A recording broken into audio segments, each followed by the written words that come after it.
Hey, on se retrouve pour une nouvelle vidéo, encore du foot, évidemment, et aujourd'hui on s'attaque à la Ligue 1, parce qu'après la trêve internationale, on a pu observer certains joueurs pendant 4 petits matchs. C'est un échantillon assez petit, mais assez grand pour pourquoi pas pour faire une équipe type de ces débuts de saison en Ligue 1, de ces 4 premiers matchs.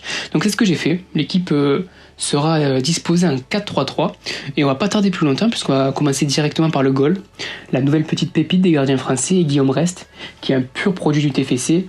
On l'a découvert notamment pour son match amical contre la Roma. Il avait sorti notamment une double parade exceptionnelle qui avait fait un peu le tour des réseaux sociaux. Après ça, il a confirmé un gros match contre Nantes, où le seul but qu'il a pris, c'est un penalty, mais il a également fait de grosses parades. Un gardien, pour au niveau de la taille assez lambda, 1m86, c'est ni trop grand ni trop petit, donc parfait, mais la particularité, c'est qu'il a seulement 18 ans. C'est un pitchoun, il a été formé au TFC depuis qu'il est petit, et aujourd'hui son club de toujours a décidé de lui faire confiance, et ça porte ses fruits, parce que même Thierry Henry, en équipe de France Sport, le sélectionne. C'est un super gardien sur sa ligne, si on peut parler du style, une bonne relance, donc vraiment tout d'un grand, et l'avenir au poste de gardien de l'équipe de France a l'air entre de bonnes mains. On enchaîne directement avec un autre Français, un peu plus vieux là, avec Jonathan Klaus, en latéral droit. Il avait fait un très très bon début de saison l'année dernière, il s'était un peu calmé en fin de saison, où même le jeu de Tudor s'était un peu essoufflé.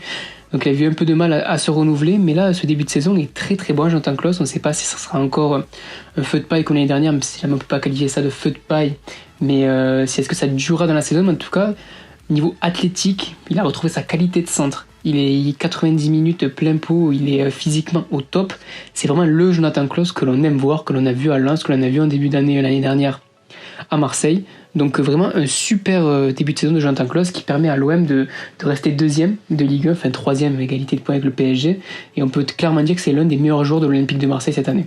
On enchaîne avec encore un jeune, encore de la QV 2005, avec Lenny Yoro.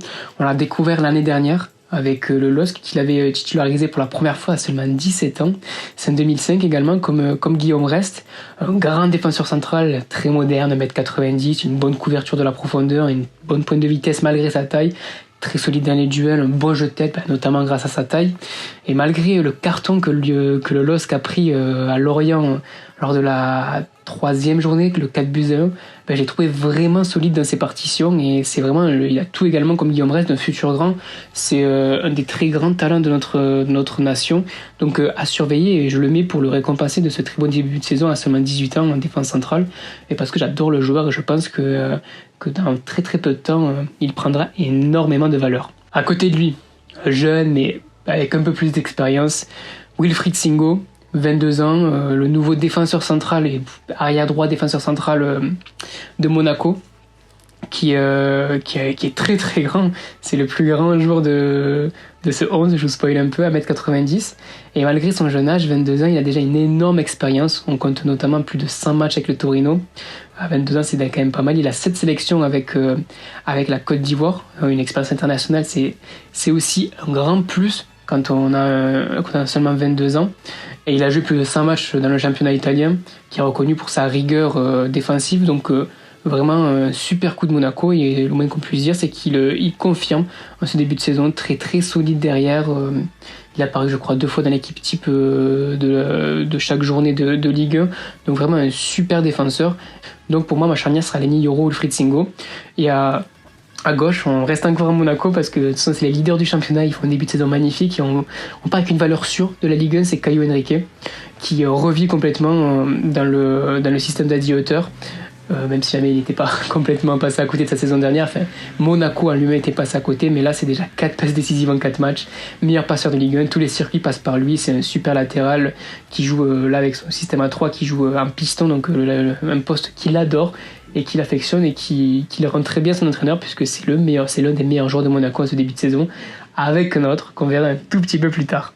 Pour le milieu, on commence avec mon 6, et mon 6, comment ne pas parler de Ugarte. Il avait beaucoup de pression avec son transfert qui a fait beaucoup parler, notamment à cause des relations des agents. Je ne vais pas nommer les agents, mais en tout cas le moins que l'on puisse dire, c'est que lui, les rumeurs, la pression, mais il n'en a absolument rien à faire. Il fait un début de saison sensationnel, en point d'orgue son match contre Lyon, où dans tous l'image, où il va faire le pressing dans la surface adverse pour avoir un penalty. Il y a déjà 2 passes décisives dans ce début de saison. C'est une pièce fondamentale du système de Luis Enrique.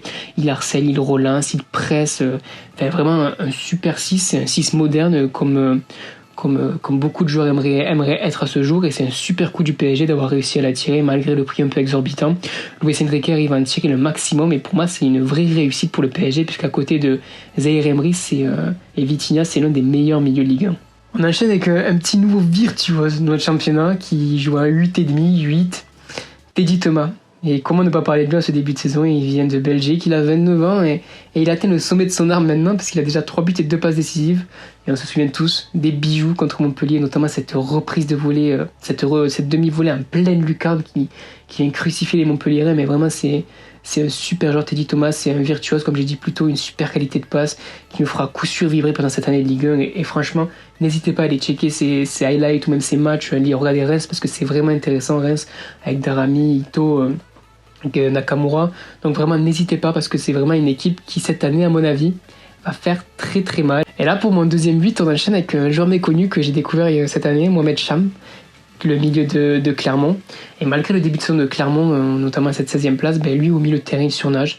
C'est un international autrichien de 22 ans, c'est un box-to-box avec une super qualité de dernière passe, transversale, passe courte, remise, conduite de balle, il sait absolument tout faire. Il me fait un peu penser à Fofana, enfin toute proportion gardée, pardon. Il me fait un peu penser à Fofana, pas miniature, c'est un peu vexant de dire ça, mais un petit Fofana parce qu'il a vraiment toutes les qualités de Seko Fofana et je pense qu'il peut devenir un super joueur dans le futur parce que vraiment j'ai été vraiment surpris de ses qualités. Il a il a une bagage technique exceptionnel alors que il fait 1m80, il est vraiment solide dans les duels, il arrive à récupérer des ballons, à relancer, à casser des lignes, que ce soit par la passe, par le dribble. Donc vraiment Mohamed Cham, allez faire un tour, allez regarder quelques matchs de Clermont cette année, vous n'allez pas être déçus parce que c'est un super joueur. Attaquant gauche, comment on peut ne pas parler de Kylian Mbappé? On l'a beaucoup entendu dans ses affaires extrasportives en ce début d'année. Mais encore une fois, sur le terrain, il confirme. Meilleur buteur de Ligue 1 déjà avec 5 buts.